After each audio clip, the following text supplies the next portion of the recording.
নমস্কার, শিলিগুড়ি এক্সপ্রেসে আপনাদের সকলকে স্বাগত। আমি ঋতু। জলপাইগুড়ি শহরে লাগোয়া শোভাবাড়িতে চিতাবাঘের আতঙ্ক, আহত 4। ঘটনাস্থলে পুলিশ ও বন দপ্তর।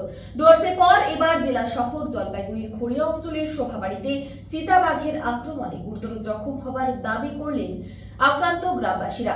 আক্রান্ত রাজদীপ বিশ্বাস জানান, রাতে মহালয়া উপলক্ষে বাড়ির সামনে শব্দবাজি ফাটাতে গিয়েছিলাম। হঠাৎ অন্ধকার থেকে উঠে এসে আমার উপর ঝাঁপিয়ে পড়ে। এর আগে এমন প্রাণী কখনো দেখিনি ওই এলাকায়। অপরদিকে অপর এক আক্রান্তের পুত্রবধূ জানান, ভোর 3টে নাগাদ শাশুড়ি ঘরের বাইরে যেতে ওনার উপর ঝাঁপিয়ে পড়ে। শাশুড়ি বাঁচাও বাঁচাও চিৎকার করতেই আমরা ঘর থেকে ছুটে বাইরে এসে দেখি শরীরের বিভিন্ন স্থানে কামড় আঁচড় দিয়েছে।